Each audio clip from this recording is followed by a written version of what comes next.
Welcome to Healing the Spirit, a space where we awaken our creativity, deepen our connections, and remember who we are through the lens of astrology, archetypes, and art making. I'm your host, Jonathan Coe.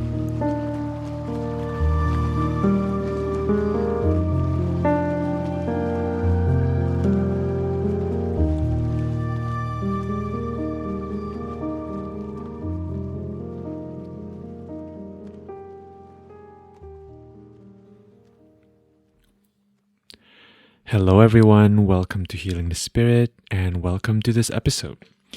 In this episode, I'm going to be sharing with you some of my contemplations for the week of November 6, 2023. And as always, I welcome you to allow yourself to really listen to your own knowing as you are listening to me share some thoughts and reflections and food for thought for the coming week.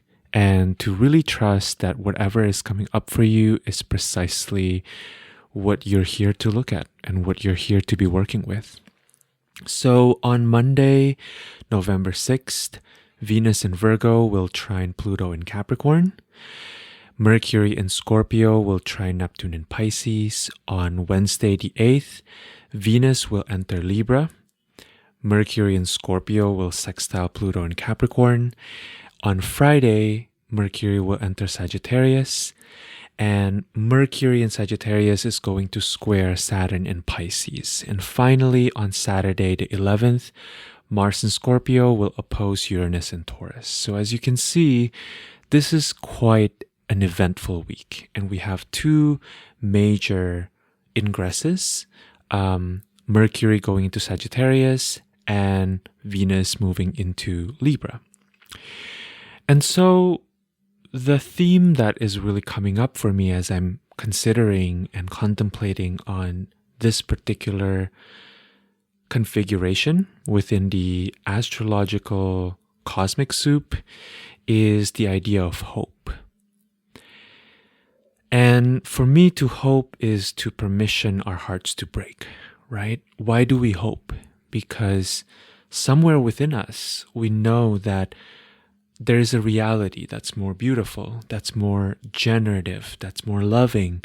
And that reality is possible because it's already within us. Hope to me is the flame within us that carries us through the darkest days of winter. To hope is to carry an internal vision within us of possibilities, even if we don't have the language for those possibilities, even if we don't yet have the evidence that those possibilities are in fact possible. Hope is the ability and the commitment to staying with that possibility. And in some sense, hope can feel really aggressive and really vulnerable at the same time. To allow ourselves to cultivate hopefulness, often we must be willing to allow our imagination to wander, to take us out of what is in front of us, the reality as well as the lens towards which we see reality, and to permission ourselves to be stranded in a configuration, in a land, in a reality that isn't totally the reality that's in front of us or the lens which we've been looking at reality through. And so what I love about Mercury entering Sagittarius for this particular week is that to me there's the symbology. Mercury is the first one to enter Sagittarius this year. And it happens during Scorpio season. It happens while the sun is answering to a Mars that is as malefic as Mars can get in Scorpio. There's something that feels so dramatic to me about this transit of Mercury being the first of the planetary lineups to enter Sagittarius. It's like Mercury is the first one to volunteer to stay at the Airbnb, right? To turn on the lights, to get the pillows and the sofa and the bed ready, to light the incense, to fold the comforter and the blankets, right? To till the soil for the sun to enter Sagittarius later this month on the 22nd. It's even more poignant and poetic to me because Mercury isn't exactly the most comfortable in Sagittarius. In traditional astrology, Mercury is in detriment in Sagittarius, meaning that Mercury is the furthest, is in a landscape that's as far away as possible from Mercury's home sign, right? Which one of Mercury's home signs is Gemini. So in a sense, Mercury is stranded in a foreign land. Mercury doesn't have the conditions necessary for their full blossoming. But, and here's a big but, right? If you know astrology, you know that Mercury has this trickster quality, right? Mercury is associated with Hermes, and Hermes is often this messenger in the stories, in the mythologies, right? This psychopomp that's able to move from the middle world to the above world to the underworld without having to pay a price. And very often in the story of Mercury, as is the case with the stories for other tricksters, right? There's kind of an energy of comic relief with Mercury. There's an energy of allowing the unexpected to be part of the story and allowing that unexpected element to actually move the story along. That makes it more interesting. And so, because Mercury is the trickster, Mercury enjoys making the best with what it's got. Mercury, out of all the traditional planets, thrive with instability, with situations that are flipped upside down. Mercury knows how to make a great sandwich out of materials that are unusual. I've been thinking a lot about Mercury as the first person who thought it would be a great idea to put strawberry jam, mayonnaise, sliced turkey, and cheddar cheese between two pieces of bread and create this incredible thing that we now call sandwiches, right? I mean, like, seriously, who would have thought? Like, these are such strange combinations. You know, it shouldn't work. And yet it does, right? Mercury entering Sagittarius in the middle of an extra scorpionic Scorpio season, to me, is a reminder to look at the bigger picture. That amidst suffering, amidst pain, amidst fear, how can we also allow ourselves to participate in looking at, noticing, imagining what's possible? Mercury in Sag enjoys drifting off to lands of philosophers, of ancient ways of looking at life and looking at reality that are also always so strangely prescient and relevant to our current problems, if only we're able to give ourselves the chance to let it be relevant, let it be refreshed and updated to the current moment. Mercury in Sagittarius excels at finding hope in unusual places, in places of discourse, in foreign lands, in languages we don't fully comprehend.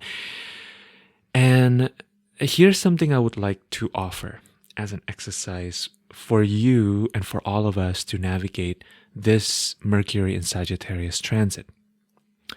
What if you give yourself a chance to entrain your reality to reflect back to you ways of being with yourself, ways of being with one another, ways of being with the world that actually not only brings you a sense of hope, but progressively strengthens your muscle for not just hopefulness, but understanding that hope is in fact a mirror and a tool through which creating the world that you want to create is possible, right? Or becomes possible. Here's an example. One thing that I like to do is to train my social media algorithm to start showing me evidence of goodness, especially when I'm experiencing this dark blanket of reality looming over me, right? There is that law of physics that people always say, which is for every action, there is an equal and opposite reaction, right? And so one thing I always like to remind myself when I'm feeling really down, when I'm feeling like there is absolutely no hope for this world, or for me, or for this situation, or for this project I'm in, or for world peace, right? Whatever it is that I decide to get really despairing about for that particular moment, for that particular day, for that particular period. What I try to remember is that the depth of that pain is actually a reflection of the height of joy that is also possible. That the level of fear, the level of despair that I'm experiencing is also correlating to the possibility of beauty. So for every horrible meme that is showing me on my Instagram that the world is not where it needs to be, there's also another meme that is showing me the possibility of what we can achieve, right? On a larger scale, even though perhaps that meme is only showing little moments, but life is made up of little moments, right? And so what does it mean to hold out the hope and to have the faith that those little moments can expand to something larger? And that we are the ones who have that power to expand that into something larger. Here's another example. Intentionally creating the practice of starting and ending the day with reading a text that really center you back into your own internal wisdom, which is an integral part of the collective wisdom, which is the integral part of the cosmic wisdom. For example, poems by Rumi or Mary Oliver, to me, are such incredible portals into which I can start to access the wisdom that is within me that is deeply connected to that cosmic wisdom, right? I love also starting and ending the day listening to podcast episodes of On Being, for example, which is one of my favorite podcasts. And it's really magical to me listening to some of the conversations that are recorded and presented on Being, because they magically never seem to age. Some of the conversations are literally from early 2000s, and I'm like, what? This feels so relevant to me right now. There is a quality of listening and conversing and creating space with one another that can allow the regenerative parts of our nature, which are always inherent to us, to come through, right? And to be so real within our reality, and to be so healing and so powerful, and is able to carry us through what seems like the darkest moments, right?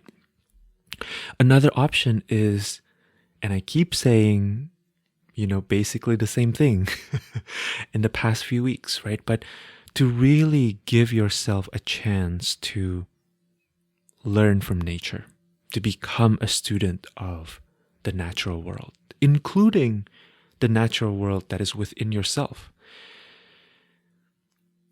To me, listening to the songs of birds outside my window in the morning, to have a practice of staring at the sky when I'm in the middle of a work session, has made a huge difference in my life and has really shifted my ability to be able to find creative agency in moments where it feels like none is available.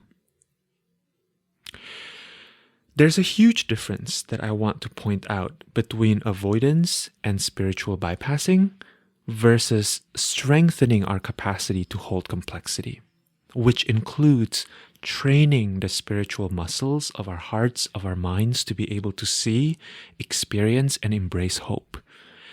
Avoidance and spiritual bypassing, to me, looks like warding off, right? It's giving me this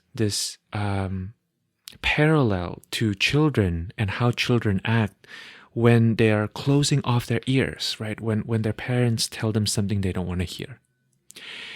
If you perceive children when they are in this state, right, on a subtle energetic level, what children tend to do when they feel threatened by some level of hearing or being exposed to truth or to a reality that they don't want to confront is that they make their energy field and their bodies seem bigger. But actually, if you poke a little bit at that energy field, you see that it's actually quite empty, or rather filled with fear, right? That actually they have this fear of collapsing into a more vulnerable state, be that maybe crying or maybe wanting to curl up, right? And wanting to be held and just wanting to feel comfort, right? And I think as adults, we do this too, because after all, we are just children with a little bit more years behind us, right? In some ways, we are still those children. But I think that we also, as adults, have greater capacity for expanding our range, right? Our protective and defense mechanisms are so intelligent. They're what keep us alive, right? So we definitely want to show gratitude to them. And at the same time, we also want to be aware as adults of all these different ways that we can expand beyond staying within these protective strategies. And I often ask myself why. Like, why would we want to expand beyond these protective strategies? And honestly, the most compelling answer that I personally can come up with is that it's a good idea because we can, right? Because we are truly capable of growing beyond them. And it doesn't mean that we can't sometimes have moments where we are in these defense mechanisms. And it doesn't mean that we are not entitled to it, or that we can't have compassion when these are our go-to responses. But rather that it's fun and it's challenging and it's exciting to grow beyond these ways of being. That somehow stretching ourselves can be such a fun exercise, and an exercise that really helps us tap into aliveness, and in some ways help us access this sense of wonder of what we are capable of accessing as humans. On the other hand, strengthening our capacity to hold complexity, to me, requires us to get really grounded. To me, holding complexity means also to practice gently breathing into our bodies. Not just in our face, not just breathe in our lungs, but down into our belly. Breathing down into our pelvis, breathing down into the soles of our feet. Really feeling the entirety of our human body system.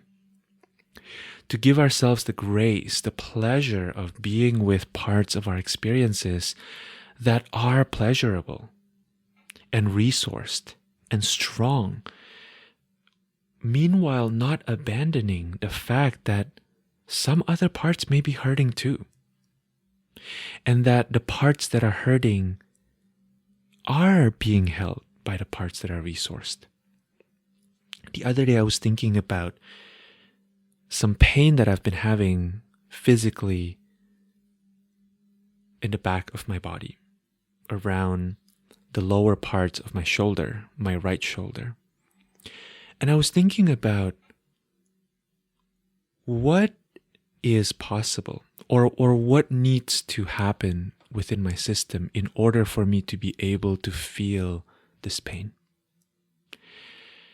And what I've come up with is the reality that other parts of my body are feeling so resourced, right? That currently, as I'm speaking to you, I feel the robustness of my digestive system. I feel how fluently and how vigorously my circulatory system, the blood in my body, is able to move things around. How I'm breathing with such ease and facility, and that my capacity for breathing is quite resourced at this moment. And without all of these things being in place, without all of these things being, say, functioning properly, I won't really be able to feel my pain, right? That feeling that pain is actually also evidence that some other things in your body is doing well. And this is something that's come up a lot in sessions that I've done with people. That when we are being pulled into the underworld part of our experiences, I think we can simultaneously honor that some parts of that experience is really hard, while also recognizing that other parts are not hard, and that's why we're able to see the part that's hard, right? If we are truly, totally in survival mode, we won't even be able to feel that pain, right? Or we will be experiencing such a systemic level, like a whole body pain, that will not allow us to do other things. I have been thinking a lot about my grandparents, specifically from my mother's side, who passed away some time ago. My grandpa passed away earlier this year, and my grandma passed away when I was a teenager. And I was thinking about their lives and imagining their existence as people who literally went through the war. And to me, what I've come to understand is that oftentimes, for both my grandmother and my grandfather, it was really hard for them to process their trauma. And I think the root of that is they weren't able to feel their pain. Something about their system, because they went through such intense trauma, their whole system aren't able to really see which parts are hurting and which parts are being resourced, right? That when trauma, like war trauma, lives in one's body, it can feel like an either or, right? Either you're completely within that pain, or you have to shut down all of your access to that pain. When I think about my grandfather, one thing that I've always admired about him is that he was always able to look on the bright side, and he was always able to be this person who is the lowest maintenance person I've ever met. Like, I've never met someone who is able to live so simply as my grandfather, at least in his older age. And I always wonder why this was. Like, why is this man who is clearly very strong, in many ways clearly very capable, not allowing himself to want more out of life? And the only answer that I've really come up with that felt true to me is that he's known the pain of having nothing. And so, in a way, perhaps the experience of allowing himself to see a little bit of that pain, right, can feel like it takes him back to that feeling of nothing, right? Like, I had nothing. I am entitled to nothing. That experience of nothingness has taught him how scary it can feel to feel that feeling of being obliterated while you're still fully alive, right? And so maybe for him in his lifetime, it's not totally possible to feel this low grade pain, right? That I am now able to complain about, you know? And it's like just the fact that I'm able to complain about it, just the fact that I'm able to feel this pain that is not life-threatening at all, right? That is simply maybe a way that my body is telling me that something is not fully well adjusted, or something hasn't been truly digested in a way that is constructive just yet, or that allows full relief just yet, is showing me that everything else has to work so well, right? So yeah, I think that what I really want to say here is that I'm inviting us to really hold the marvelous complexity of our humanity, right? We are both the earth and the cosmos. We live within bodies that will age, that will decay, that will die. We get a glimpse of what it means to be spirits that are capable of experiencing at least a fraction of the infinite nature of the cosmos. To have a spiritual practice to me is to continue practicing the muscles of holding both, right? And this is where Venus entering Libra starts to come into the picture. To me, this particular transit is providing such glorious support for everything else that's going on in the cosmic soup. And I also want to note that it's really fascinating and it's really potent that Venus is in Libra and Mars is in Scorpio, right? So Venus and Mars are both at home. I think there's such a powerful combo here that we can work with, even though maybe their collaboration is not so direct in our lives. For a while, Venus was retrograde in Leo. And then Venus entered Virgo, which is where it's fallen, right? Where Venus definitely has power, but needs to know how and when and where to use that power. And so oftentimes when I think about Venus in Virgo, I think a lot about how Venus needs to spend a lot of their energy strategizing in Virgo, because it's aware that this is not a landscape that can take all of its glorious power without any sort of strategy or inhibition, right? That Venus needs to be really careful. But now, as Venus enters their home sign, Libra, they really get to be in their full Venusian glory. I think that it's really hard, if not impossible for us as humans to truly understand the totality of what Venus can represent. Most often, if you look at, basic astrology books, right? Venus is associated with love. And love to me is a force that is so deeply intertwined, interdependent, entangled with life itself. This is kind of a big question, but let me ask you, what is life without love? Truly, is life even possible without love? In many ways, when we think about ourselves, right, as beings, we are born out of love. That someone needs to love us enough to go through the difficult and potentially life-threatening process of giving birth for us to exist in this incarnate plane, right? And so love is a force that's so massive, and it can feel difficult for us to even begin to fathom love, just like how it's difficult for a fish to be able to know what water tastes like or feels like, because they've lived in that water for all of their existence, right?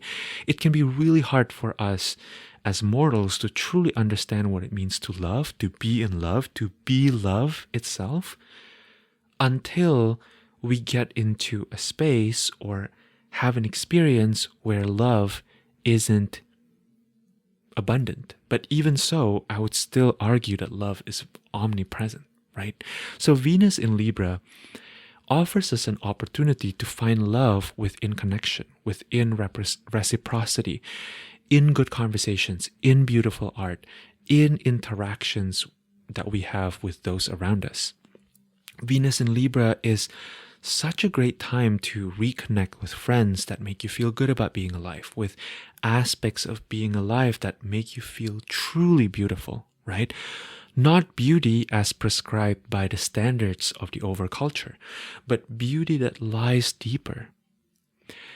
Beauty that lies at the essence that can't be taken away by age or by the ever-shifting nature of our existence within these human bodies, right?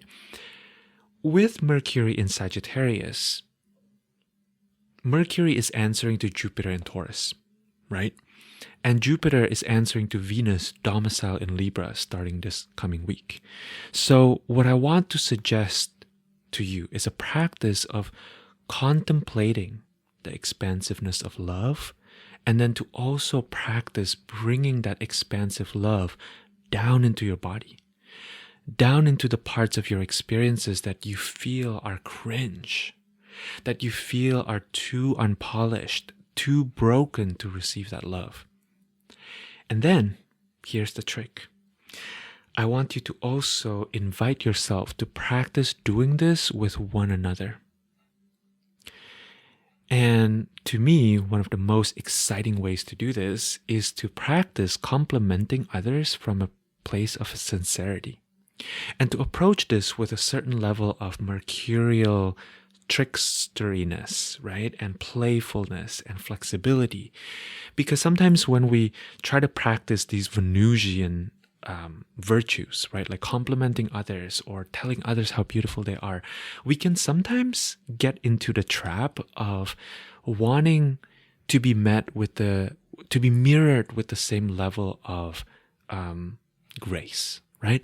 And this is not what I'm talking about here. I want you to practice what it looks like for you to give compliments that are sincere and true, and also practice being unattached to the person's response. Rather, maybe even putting on this perspective of like, how would this person react? I wonder how this person would react if I compliment them. Can they receive it? Are they able to really take it in? Do I notice their level of efforting when they're taking it in? And also what comes up within my body. Do I get uncomfortable once I say the compliment, right? Do I get uncomfortable seeing their reaction? Do I feel closer to this person? I don't know, right? But just bring yourself to a space where you can be curious about these things and to really not say it from a place of just experimentation for the sake of experimentation, but experimentation for really getting to know life and love a little bit more deeply. If someone does something nice, or if you notice someone going out of their way to become this embodiment of kindness to another person, or if someone wears something that maybe allows you to really see visually the beauty that's always within them, and that beauty is much more obvious than usual, I want you to practice saying it to them. What does it look like for you to say, hey, I noticed that you did something nice there, and I'm really impressed, or I'm really moved, or I saw that you were really kind to that person. What was that experience like for you? Were you consciously being kind to them, right? Or maybe you say, wow, I really love that sweater on you. It really highlights your hair color or your eye color, right? How long have you had that sweater? Do you have a special relationship with that sweater, right? To me, this is Venus in Libra. Venus in Libra is able to find connection and beauty and love and sincerity through conversations, through human to human connection. I want you to practice allowing yourself to move through that barrier of respectability, that barrier of made up boundaries, and to let someone know that you appreciate something about them that you truly, truly mean from your heart space. Let people know how beautiful they are. Let yourself feel how beautiful you are. And my guess is that you will start to see that beauty is something that's not only inherent in the human experience, but that beauty is an experience that each and every one of us are capable of creating with one another and for one another. All right, that is it from me by way of contemplation. I hope that this serves you. I hope that this gives you something interesting to chew on, to contemplate, to share with others around you. And yeah, I'm really excited to hear how this coming week goes for you. As always, I am sending you so much love, and I wish you a wonderful week and lots of experiences of touching into and having access to and being in relationship with the beauty of life. Thank you so much.